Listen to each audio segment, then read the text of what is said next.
vemos aqui que a princípio passam 7 irmãos na seleção de Deus, e Deus diz que não é nenhum daqueles, e Deus vai perguntar se existe algum outro irmão. A Bíblia vai dizer que Jessé é o pai dos jovens.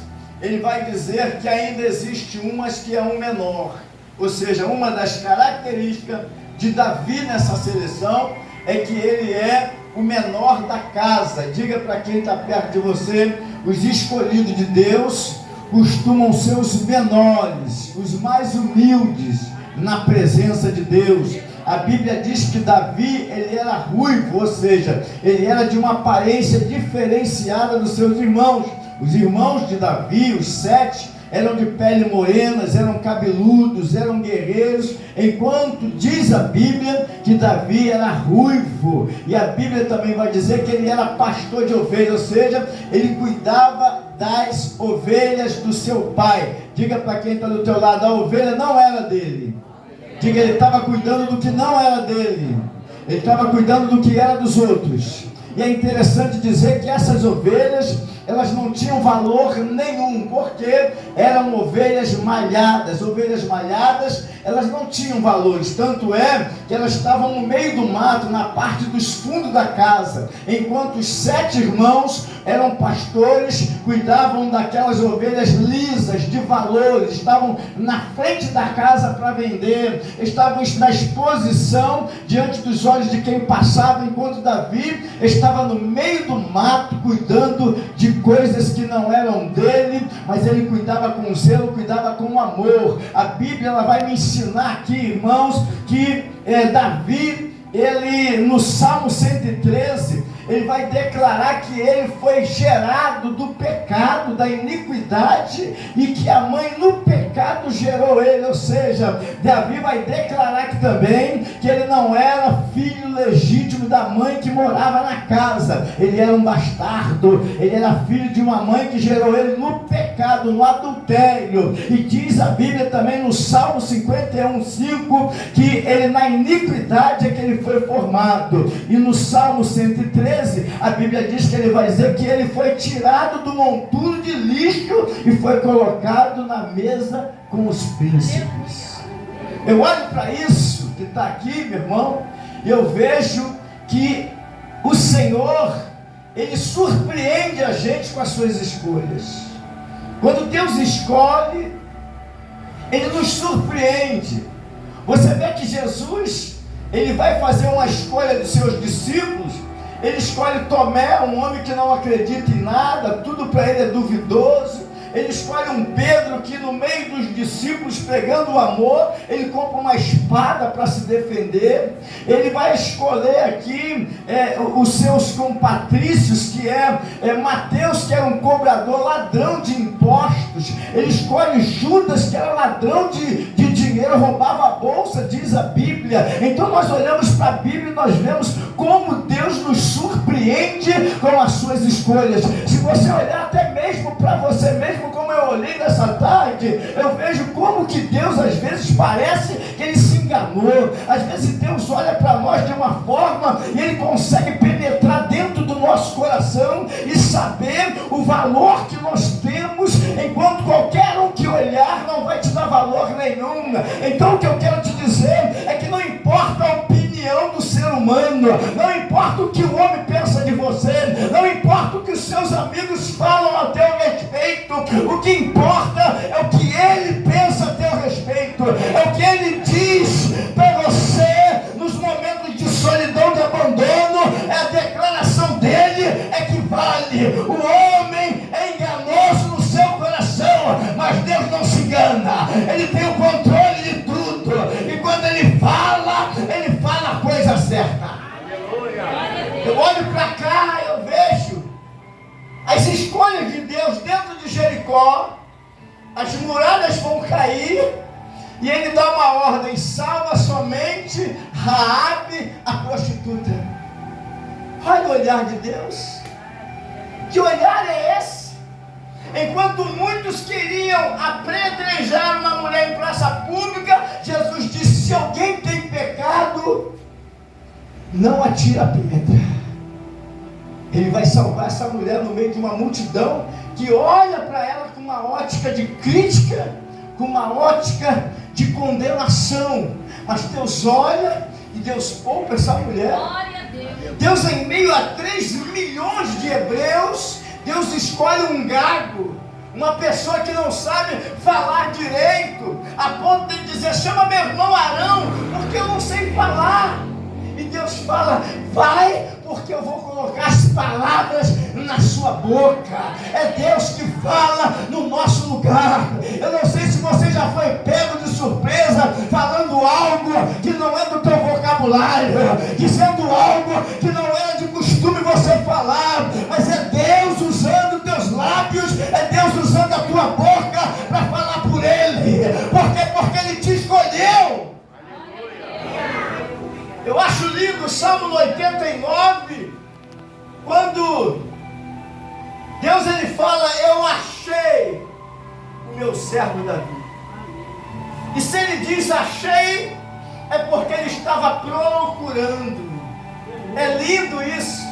A Bíblia não revela, mas eu imagino Davi no meio do mato, sozinho, abandonado, olhando aquelas ovelhas que não tinham valor nenhum, talvez, quem sabe, sentado do lado de uma árvore, Marcos, tocando uma harpa e cantando o Salmo 23. O Senhor é o meu pastor e nada me faltará. Ele me faz repousar em pastos verdejantes. Guia-me pela vereda da justiça por amor do teu nome. Ainda que eu andasse pelo vale da sombra da morte, eu não temerei a mal nenhum, porque tu estás comigo, teu bordão e teu cajado me consolam. Prepara uma mesa na presença dos meus adversários e unge a minha cabeça com óleo. O meu cálice transborda. Bondade e misericórdia certamente me seguirão por todos os dias da minha vida, e eu habitarei para sempre na casa do meu Pai. Aí Deus está se olhando lá: meu Deus, é esse. Achei o meu servo Davi. Ele é um homem segundo o meu coração. Ele não precisa estar no meio de multidão para se declarar para mim. Ele não precisa estar no meio do louvor para levantar a mão e adorar. Não. Ele sozinho, no anonimato, ele declara o amor dele. É esse Jessé, teu filho é precioso. Samuel, vai lá. Ele manda Samuel ir lá, ungir ele. Davi recebe uma unção, mas só que Davi não se transforma imediatamente no rei. A Bíblia diz que a certa feita, Deus vai pedir que ele vai levar comida numa guerra contra os filisteus. E a história diz que ele vai acordar de madrugada, vai pegar ali as suas pequenas ovelhas, vai levar até alguém, pedir para que alguém possa cuidar delas, porque ele vai se ausentar. Olha a responsabilidade. Aí a Bíblia diz que ele pega ali alguns queijos, algumas comidas, algumas iguarias, e ele vai levar para os seus irmãos. Ele não vai levar, meu irmão, porque ele quer. Eu acho lindo isso, porque nem tudo que a gente faz é porque a gente quer, sabe? Tem muita coisa que a gente faz, mas é por obediência. Oh, aleluia. Nem tudo que se é mandado ou pedido fazer, a gente faz porque quer. Nem tudo que se manda a gente fazer, nós somos o voluntário e gostamos de fazer aquilo. Não, é a obediência que prevalece para Deus. Ele vai dizer para o rei Saul, através da boca de Samuel: diga para ele que é melhor obedecer do que sacrificar. Ele sabe como um sacrifício, ele está vindo debaixo de uma obediência. Ele sabe quando um sacrifício está vindo mesmo sem a vontade, mas é porque ele mandou. E eu olho para cá e eu vejo Davi carregando essa comida. Ele não está fazendo porque gosta. Ele não está fazendo pela sua vontade. Ele está fazendo pela sua obediência. Deus não escolhe a nós pelo nosso currículo. Deus não escolhe a nós pelo nosso conhecimento ou pela nossa capacidade. Deus não te escolhe pela tua história. Não, não.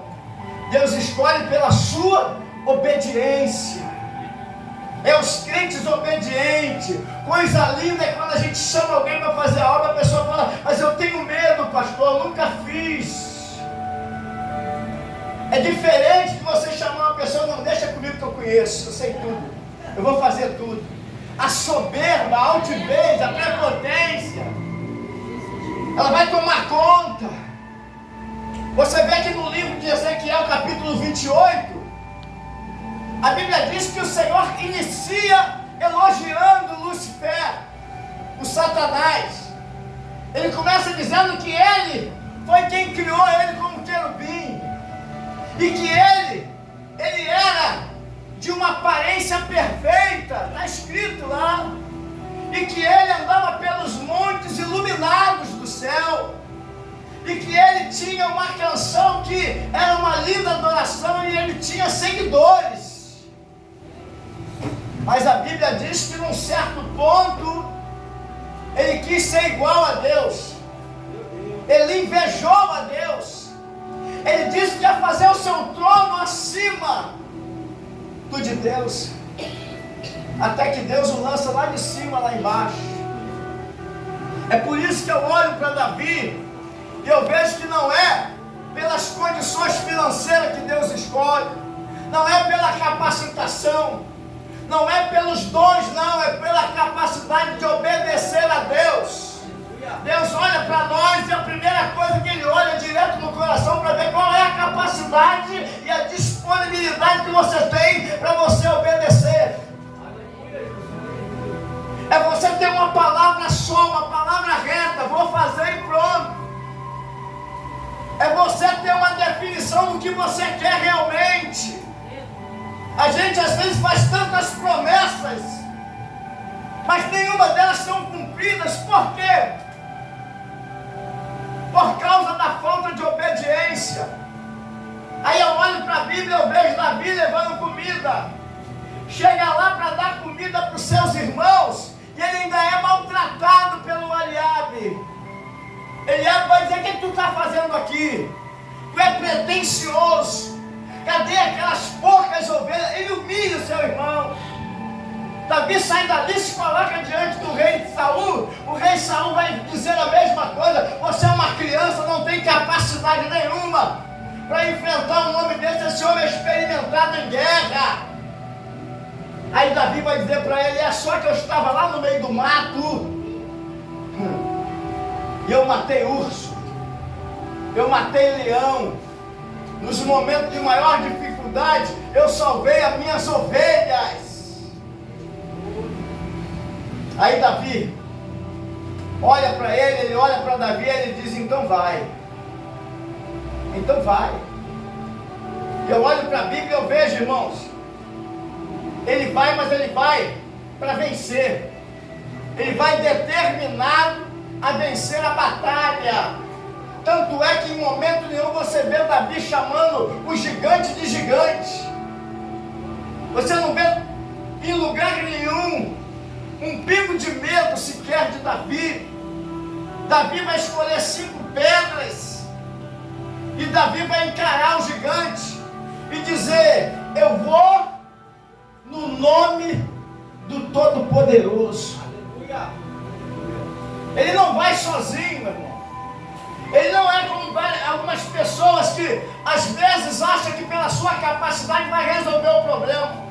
Eu acho que por menor que seja o problema, você nunca deve usar a tua capacidade. Você tem que usar sempre a vontade exclusiva de Deus. Por que Satanás caiu do céu? Porque tem uma coisa que nós carregamos com a gente. Quer ver uma coisa triste? É quando a gente se sente capaz. É quando a gente se sente habilidoso. É quando a gente acha que prega muito, que dirige muito, que louva muito. É aí que é o perigo, meu irmão. Aí que é o perigo, porque você está saindo da direção da dependência. Você está saindo do quadrado que Deus te colocou como dependente dele. E aí o negócio fica perigoso. Por quê? Porque aí começa a dar tudo errado. A voz engasga, o som falta, enguiça a caixa, queima o microfone, começa a dar um monte de problema. Por quê? Porque tem gente autossuficiente com o microfone na mão. Aí Deus não trabalha, Deus não quer receber. Aí Deus dá off em tudo. Por quê? Porque a pessoa não está querendo fazer pela dependência, está querendo fazer pela capacidade. E Deus não olha para nós pela nossa capacidade. A Bíblia diz que Ele fala na sua palavra que a nossa sabedoria é lixo diante do conhecimento dele. Ó. Imagina uma pessoa com faculdade recebendo uma palavra forte dessa. Todo o seu conhecimento de faculdade, 7 anos de faculdade, ó, joga no lixo. Para Deus não vale. Quando você entrar aqui, seja dependente. Quando você entrar aqui, faz que nem Moisés, tira a sandália, esquece o que tu sabe e entra na humildade. Tira a sandália dos teus pés quando entrares na casa do Senhor. É isso que ele fala. Não é para você entrar descalça, não. É para você entrar aqui dependente dele. Se não for ele, eu não prego. Se não for ele, eu não dirijo. Se não for ele, eu não consigo cantar. É ele. É que é o soberano. É ele que precisa aparecer. Você imagina o que ele fez com Lucifer, um arcanjo poderoso de guerra? O que ele não faria conosco? Se nós quiséssemos tomar o lugar dele. Então eu olho para a Bíblia e eu vejo, ele vai levar comida, vai ser humilhado pelo Eliabe. Mas só que tem uma coisa, quando Davi vence a batalha, eu tenho certeza que Eliabe falou assim: olha, você é meu irmão. Esse que matou o gigante, meu mano, meu irmãozinho. Por quê? Porque as pessoas ficam esperando ver se você vai dar certo ou não. As pessoas só vão contigo se acontecer algum milagre na sua vida. A Bíblia diz que Elias, em cima do Carmelo, a Bíblia vai dizer que ele junta todo o povo de Israel e ele diz: até quando cocheareis em 2 pensamentos? Se é de Deus, fica, mas se é de Baal, vai embora. A Bíblia diz que eles não deram uma palavra. Sabe por que eles não deram uma palavra? Vamos esperar para ver se ele é de Deus mesmo. Vamos esperar para ver se ele vai fazer o milagre mesmo. Se ele fizer, a gente fica com ele. Porque as pessoas só querem ficar do lado de vencedor. Ninguém quer ficar do lado de gente cansada, de gente baleada, de gente que não tem mais unção, de gente que está apagada, não, meu irmão. Deus quer gente reluzente. O homem olha para nós e quer ver a gente vivo o tempo todo. Mas Deus olha e diz: quanto mais fraco você tiver, mais eu vou te usar. Quanto mais vazio você tiver, mais lugar tem para o meu Espírito Santo trabalhar. É quando eu estou fraco é que eu sou forte. É quando você está vazio de si. Quando você não tem nada para dar. Você quer saber quando é que eu prego bastante de Deus aqui? É quando eu não tenho nada. É quando eu estou aborrecido. É quando eu estou fraco. É quando eu estou pressionado pelo inimigo. Aí parece que eu subo aqui na dependência dele e ele faz a obra dele na minha vida. Porque nós somos os vasilhames de Deus. Nós somos a ferramenta que ele vai usar, meu irmão. Você está vendo essa luz acesa, mas ela só acende se tiver fio. Se eu tirar os fios, já era. Tem que ter um condutor para trazer energia para ela poder brilhar. Aleluia! Aleluia! Alabacé. Deus poderoso, aleluia! Você olha para a lua, às vezes você diz: nossa, como ela está brilhando. Só que a lua não tem luz própria, não, meu irmão. Quem está fazendo ela brilhar é o sol. Quando o sol está embaixo, escondido, ele joga a luz nela e ela clareia. E ele às vezes está escondido no anonimato, mas ele consegue fazer alguém brilhar. Aleluia! A gente, quando depende de Deus, Ele faz você ser iluminada, iluminado. É Ele que dá o brilho. É Ele que faz você ter sabor. Ele diz na sua palavra em Mateus capítulo 14, capítulo 5, 14, que nós somos o sal da terra. E o que o sal faz, irmãos? Dá sabor. Se você coloca ele demais, ele salga muito. As pessoas reclamam que tem muito sal na comida. Ele aparece na hora, com uma reclamação. Se você põe pouco, as pessoas dizem: essa comida está insossa, está sem sal. Ele aparece com uma acusação. Mas quando o sal está no ponto, alguém grita: que sabor é esse? Aleluia! Que tempero é esse? O sal sumiu. A função do sal é essa: é dar sabor sem aparecer. Aleluia! Aleluia! Ele não pode aparecer, ele só tem que dar o sabor. Não adianta a gente tentar aparecer para ninguém. Por mais que eu suba aqui todo colorido. Porque tem gente assim. Esses dias mesmo eu aqui, colorido. Esse tem uma toalha de mesa. Não adianta. Quanto mais papagaiado, menos brilho tem. Glória! Aleluia! O sal, ele não se diferencia do açúcar dentro da vasilha. Tem gente aqui que já botou sal no café, açúcar no feijão. Porque é tudo igual. Aqui dentro é tudo igual. Dentro da vasilha é todo mundo igual. A tua diferença não faz sentido aqui dentro. Aqui dentro, se eu falar levanta a mão, todo mundo vai levantar igual. Aqui dentro, se eu pedir para todo mundo dar glória, todo mundo vai dar glória. É igual. O sentido faz quando você está fora da vasilha. Aleluia! É lá fora que vão saber se tu é sal ou se tu é o açúcar. Meu Deus, aleluia! Porque o açúcar, ele foi feito para adoçar a boca de todo mundo.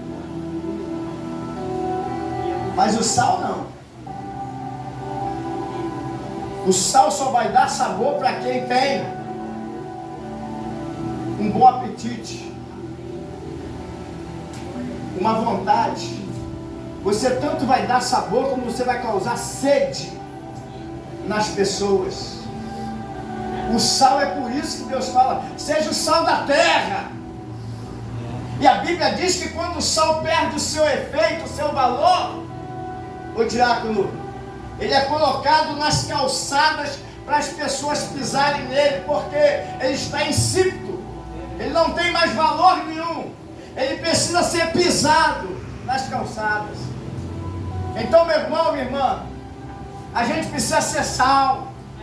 Você vai no mercado, chega no mercado, procura, você não acha nas prateleiras, aí você vai no balcão: ô moço, onde é que está o sal? Ele debruça no balcão e fala: aí debaixo, no chão. Ele não está numa prateleira bonitinha não, ele está no chão em cima de um papelão. Sabe o que você faz? Você pega ele, joga de qualquer jeito dentro de um carrinho e vai embora. Sabe por quê? Você não está preocupada com preço. É barato. Tem valor nenhum. Meu Deus! Joga lá dentro 2, 3 sacos, acabou. E detalhe, muitas vezes você vai para casa com o carrinho cheio, 600, 700 mil reais de compra e esqueceu dele. Sabia que estava faltando alguma coisa de sal? Vai ali na barraquinha e compra. É barato? É, desse jeito. Pega em qualquer lugar. Mas tem gente que em vez de ser o sal, quer ser o papel higiênico. Meu Deus. Na prateleira de cima. Pega com carinho. Bota no bercinho do carrinho para não machucar. Quando chegar lá no seu banheiro, bota dentro do guarda-roupazinho dele, tá aí, para não molhar. É assim? Tem muita gente que age como papel higiênico. Só que o final dele é triste. Você está rindo de você mesmo, né? O final dele é triste. A pessoa usa ele 3, 4, 5 vezes. E ainda faz o produto de qualidade, ó. Aí dobra. Quando não serve para nada, não tem um espaço. Aí você joga no lixo. É o que o diabo faz com a gente. Por isso que nós temos que ser o sal. Aleluia, Jesus, aleluia. Pergunta para quem está do teu é o sal ou é o papel higiênico? Tem gente que vai ter nem mais carinho com o papel, vai pegar e jogar de qualquer jeito. Então quando eu olho para cá, eu vejo, irmãos, para me finalizar, que Davi, ele foi escolhido aos olhos de Deus, porque aos nossos olhos a gente nunca ia escolher Davi. Davi foi escolhido e nem presente ele estava. Eu estava lendo essa passagem hoje, quando a Bíblia diz que Samuel vai lá para consagração, vai fazer uma consagração e vai fazer um sacrifício. Eu falei, Deus, por que ele foi lá se o Senhor sabia que Davi não estava lá? Aí Deus falou, eu precisava consagrar eles, senão eles iam matar Davi. Tem gente que se não andar consagrado, ele não tem espiritualidade para aceitar o irmão que está subindo. Eita Deus, é forte. Está entendendo? Ele tem que estar aqui todo sábado consagrando a vida dele, para ele ficar preso na espiritualidade. Porque se ele se afasta um pouco, a carnalidade entra, ele fica olhando todo mundo com os olhos diferentes. Aí Deus disse, vai lá, sacrifica com eles, consagra-eles todos, deixa eles tudo na unção de Deus, que aí eu vou mandar Davi, o que eu escolhi. Aí Davi, na guerra, ele parte para dentro do gigante, Saul fala, ei, só um minutinho que eu vou te dar a minha roupa. Aí ele vai dar a roupa para poder Davi combater o gigante. Fica de pé. Pega na mão desse irmão aí, levanta bem alto, diga para ele assim, olha, roupa de ímpio não fica bem em você.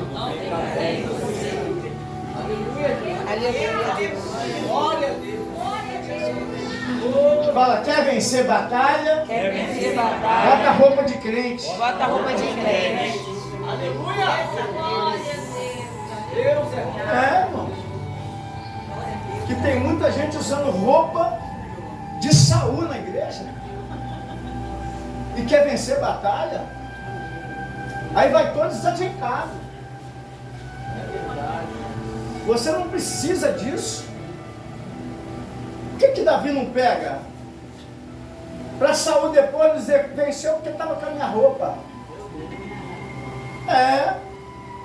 Tem gente que quer prestar favor para você para depois jogar na sua cara. Tem gente que quer prestar favor para você ficar na mão deles.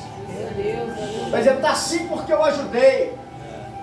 Fez isso porque eu estava junto e eu botei a minha mão. Se eu não botasse, estava morto até hoje. Então eu quero que você nessa noite pegue na mão desse irmão, sacode, aperta a mão dele, até ele dizer ai. Nós vamos orar agora.